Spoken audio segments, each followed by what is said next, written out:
रखकर जला दी है। व्यापार होगा, व्यवसाय होगा या फिर घर में रखा हुआ धन होगा, 15 दिन के लिए वो छिन्न होगा, वो जाएगा। पैसा टिकने वाला नहीं 15 दिन तक, चाहे कुछ भी कर लो।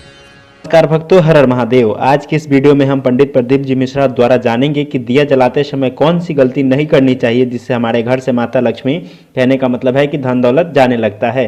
देखिए, वैसे तो दिया अक्सर इस्तेमाल किया जाता है, पूजा पाठ में हर जगह जलाया जाता है क्योंकि दिया जलाने के काफ़ी लाभ मिलते हैं। लेकिन कई बार क्या होता है कि अनजाने में, जानकारी के अभाव में हम लोग सामान्यतः कुछ ऐसी गलतियां करते हैं जिसका कहने का मतलब है कि हमें नुकसान होने लगता है और हमें पता ही नहीं चलता है कि आखिर हम ऐसी कौन सी गलती कर रहे हैं। तो आज की इस वीडियो में पंडित प्रदीप जी मिश्रा दिया जलाने से लेकर काफ़ी महत्वपूर्ण बात बता रहे हैं, काफ़ी सामान्य गलती के बारे में बता रहे हैं जो हमें से बहुत लोग करते हैं, जिसके कारण क्या होता है कि हमारे घर से लक्ष्मी चली जाती है, लक्ष्मी रुष्ट हो जाती हैं। कहने का मतलब है कि हमारे घर से धन दौलत कम होने लगता है। आज की इस वीडियो में पंडित प्रदीप जी मिश्रा ने बताया है कि हमें वो कौन सी गलती है जिसे नहीं करनी चाहिए, क्योंकि वो करने से हमें, जैसा कि मैंने बताया, हमारे घर से लक्ष्मी चली जाती है। जो भी हम काम करते हैं उससे हम घाटे में जाते हैं। कहने का मतलब है कि किसी भी काम का लाभ हमें नहीं मिल पाता है। तो इसीलिए आज की इस कथा में पंडित प्रदीप जी मिश्रा द्वारा बताए गए दिए से जुड़े बताए गए बात को आप ध्यान से सुने। इस वीडियो के मध्य में बीच में पंडित प्रदीप जी मिश्रा ने वह बात बताई है, इसलिए आज की इस वीडियो को पूरा देखें, तभी आप अच्छे से समझ पाएंगे। तो चलिए सुनते हैं उन्हीं के मुख से आज की यह कथा और जानते हैं वो कौन सी गलती है जिसे हमें नहीं करना चाहिए। नेत्र खोल कर बोले, क्या क्या चाहिए बोलो। देखिए संबोधन, गरुण घंटी क्यों बजाई जाती है, मंदिर में घंटी क्यों बजाई जाती है, घंटाल क्यों बजाया जाता है, ताली क्यों बजाई जाती है मंदिर के अंदर, कारण क्या है। शंकर के मंदिर में घंटी क्यों बजाई जाती है, शंकर के मंदिर में उस घंटी को क्यों बजाया जाता है, ताली का नाद क्यों करा जाता है, शिव मंदिर में किस लिए करा जाता है। तो लिंग पुराण कहती है कि मंदिर के अंदर या घर के अंदर आप गरुण घंटी जब बजाते हो, घंटी का नाद जब करते हो, तो शिव महापुराण की कथा और लिंग पुराण की कथा, विष्णु पुराण की कथा कहती है मात्र घंटी का नाद कर देने से जितने भूमि पर तीर्थ हैं, जितने साधक साधना कर रहे होते हैं, जितने तपी तप कर रहे होते हैं, जितनी पवित्र नारी स्त्री पतिव्रता धर्म का पालन कर रही होती है, जितने दान पुण्य स्मरण हो रहे होते हैं, उस समय पर जिस समय तुमने घंटी बजाई है, उस पल वो सारे पुण्य घंटी का नाद करते से तुम्हारे खाते में आ जाते हैं, मात्र घंटी का नाद कर देंगे। शंकर जी के मंदिर में जाकर ताली का नाद किया जाता है। ताली का नाद शिव मंदिर में क्यों बजाई जाती है, उसका कारण उस मंदिर में जितने बैठे होंगे, जो भजन कर रहा, तप कर रहा, साधना कर रहा, अभिषेक कर रहा, पूजन कर रहा, 3 बार ताली बजाने से उनका सारा का पुण्य हमारे खाते में 1 सेकंड में आ गया। और हमें लगता है हम शंकर को रिझा रहे हैं, शंकर को रिझाया, शिव ने तुरंत दे दिया। घर में गरुण घंटी का नाद करना, इसलिए बच्चों को खेलने के लिए घंटी नहीं दी जाती। गरुण घंटी कोई खेलने के लिए नहीं देता, खिलौने दे देंगे, दूसरा सामान दे देंगे, पर गरुण घंटी नहीं देंगे। क्यों नहीं देते, क्योंकि गरुण घंटी का जब नाद करा जाता है तो सबका पुण्य हमारे खाते में आ जाता है। कोई साधारण घंटी बजाना, पूजन के समय पर, स्मरण के समय पर, भजन के, इसलिए घंटी भी हर कभी नहीं बजाई जाती, समय समय पर। और आपसे भी निवेदन है, मंदिर में भी जाओ ना तो घंटी का नाद करो तो बड़े प्रेम से करो। ऐसा नहीं कि तुम लेट बजाए जाओ बजाए जाओ बजाए जाओ, ऐसा ही नहीं कि लटकी है तो बजाए जाओ। क्या मतलब, वो घंटी को बजाने के लिए आएगी? नहीं, उसका एक समय, उसका एक संबोधन, उसका एक आनंद।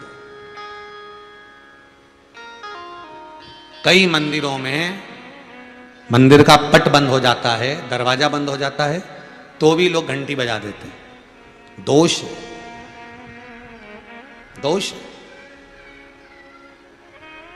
भगवान अगर मंदिर में सो रहे हैं, लिखा हुआ है मंदिर के खुलने का समय इतनी बजे से इतनी बजे तक, मंदिर बंद है तो घंटी नहीं बजना चाहिए। जिस जगह पर ब्राह्मण विद्वान हैं, साधक हैं, संत हैं, साधु हैं, मंदिर अगर बंद होता है तो उसके साथ में घंटी के नीचे के भाग को रस्सी से ऊपर बांध दिया जाता है जिससे बजे ना।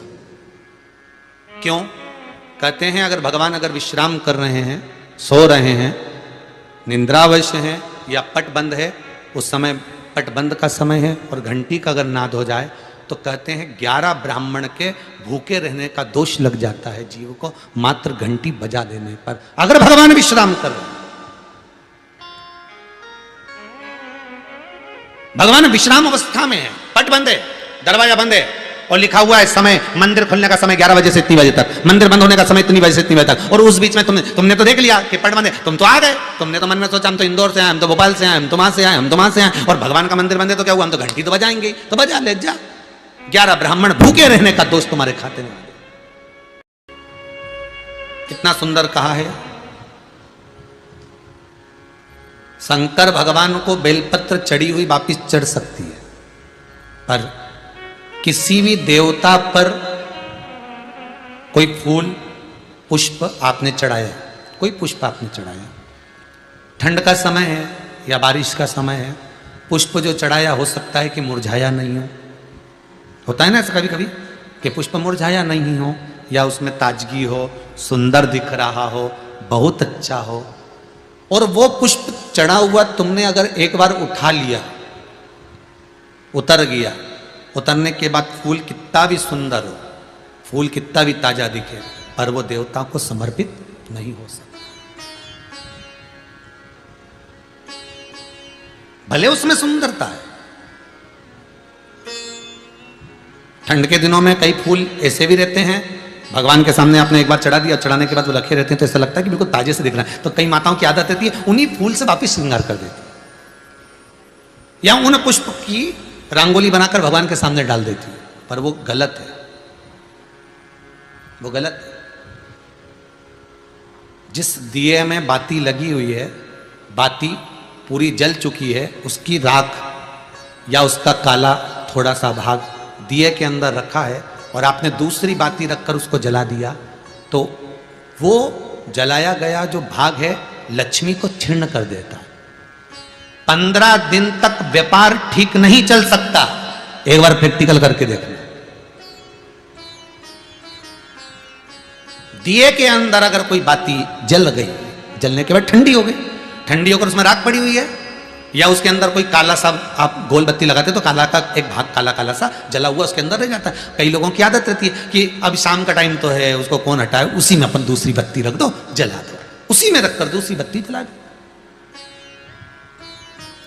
भाग उसी में पड़ा हुआ है पुराना, और आपने दूसरी बत्ती अगर रखकर जला दी है, व्यापार होगा, व्यवसाय होगा, या फिर घर में रखा हुआ धन होगा, 15 दिन के लिए वो छिन्न होगा, वो जाएगा। पैसा टिकने वाला नहीं 15 दिन तक, चाहे कुछ भी कर लो, ठीक नहीं चल सकता व्यापार। तुम कितना भी दम लगा लो।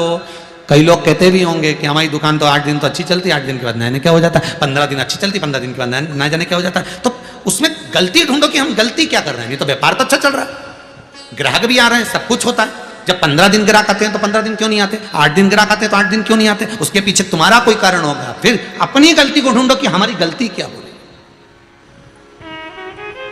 तो उसमें आपको वर्णन किया था कि भगवान की बेलपत्री, भगवान का प्रसाद अगर पलंग पर रखा है तो दोषपूर्ण है।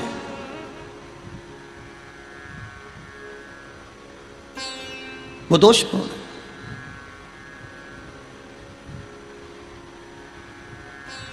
अब बाबा ने पूछ लिया, इंद्र मैंने माला आपको दी थी, वो माला कहां है? इंद्र कहते हैं मैंने तो एरावत को दे दी थी। एरावत से पूछा वो कहां है? मैंने तो अपनी मस्ती में फेंक दी, पांव के नीचे आ रही है।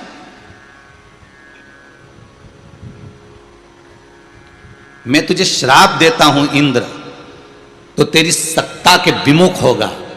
जितना तुझे तेरी सत्ता से प्रेम है इंद्र, तुझे अपना सिंहासन प्रिय है, मैं तुझे श्राप देता हूं कि तेरा वो सिंहासन तेरा छूट जाएगा। माला का अंतर देखिए, जिस माला को आप लेकर बड़े खुश होते हो, वो माला अगर सही जगह नहीं जाती, जिस भगवान की बेलपत्री को लेकर आप खुश होते हो वो बेलपत्री सही जगह नहीं जाती, जिस प्रसाद को लेकर आप खुश होते हो वो प्रसाद अगर सही जगह नहीं जाता तो उसका फल क्या भोगना पड़ता है वो देखिएगा।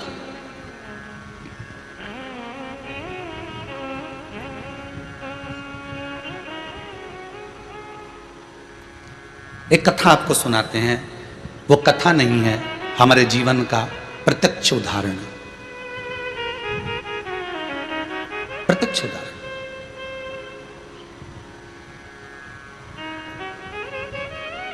भवानी मंडी में भंवरलाल जी शर्मा रहते हैं, शायद वो कथा सुन रहे होंगे।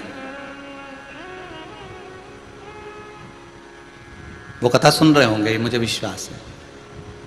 उनका नियम था हर महीने वो गोवर्धन नाथ जी की परिक्रमा करने जाते थे, और हमारा भी नियम था, हम गोवर्धन नाथ जी की परिक्रमा हर महीने करने जाते थे। कई बार ऐसा योग बन जाता था कि वो परिक्रमा पे, हमारी कोई पहचान नहीं है, हमारी कोई जान नहीं है, ये भंवरलाल जी का नाम हमको तो बाद में मालूम पड़ा कि ये भवानी मंडी के रहने वाले, वो भी पूछा उनसे, वो भी रो रहे थे तब पूछा गया। ये हकीकत की कथा, ये कोई कथा किसी पुस्तक से नहीं है, ये प्रमाणित था। और उनका नियम था, गोवर्धन नाथ जी की परिक्रमा करते, लगाते भगवान को, शाम के समय पर वो बाबा को राजभोग धराते, गिराज दादा। खूब भगवान की सत्ता थी, खूब वैभव था, खूब पैसा था। जितनी बार आते वो आधा पीपा का, एक पीपा का, आधी बोरी का, एक बोरी का, वहाँ बोरी से राजभोग होता है गिराजी में, तो वो भोग लगा देते, ठोर, मोहन थाल, लड्डू सब करते। अब धीरे धीरे बहुत उनका वैभव, बहुत पैसा था भंवरलाल जी के यहाँ, काम भी अच्छा था उनका, शायद पत्थर वत्थर का कोई काम था तो अच्छा। 6 महीना 8 महीना लगातार परिक्रमा उन्हें हर महीने करी, हम भी जाते रहे परिक्रमा, हमने भी घनी करी। तो धीरे धीरे व्यापार उनका थोड़ा कम हुआ, जो उनका पत्थर का काम था वो धीरे धीरे एक जगह का कहीं बंद हो गया, दूसरी जगह का भी बंद हो गया, तीसरी जगह का भी बंद हो गया, बड़े दुखी हो गए।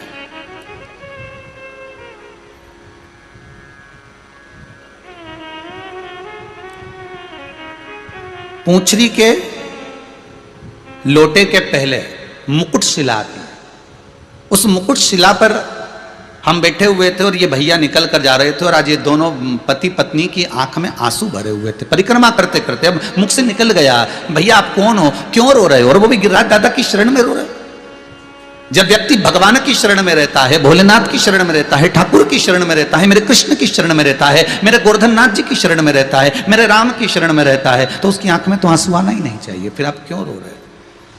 अरे महाराज, धोती तो पहने ही थे हम, तो कहा अरे महाराज, बहुत पहले की बात है, लगभग हो गए होंगे 8-10 साल, आज याद आई है तो बता दें। अरे महाराज बड़े दुखी हैं, क्या हो गया। हर महीने आते हैं, बाबा बहुत सुनता था, खूब वैभव था, परंतु अब कुछ बचा नहीं है, अब तो भगवान को हम भोग भी नहीं लगा पा रहा, वो स्थिति। फिर भी हम लगाते तो हैं, थोड़ा बहुत जो बन जाता। हमने कहा कुछ नहीं, गिरिराज बाबा से विनती करो, ऐसी दशा क्यों लाकर छोड़ दी, दुख दिया है आपने तो सुख भी तो आप दोगे, आप विनती करो बाबा से कि ऐसा समय क्यों लाए हो, ये समय आखिर किस लिए आया। महाराज विनती तो हम हर बार आते हैं, हर बार करके जाते हैं, पहले परिवार समेत आते थे, अब तो दोनों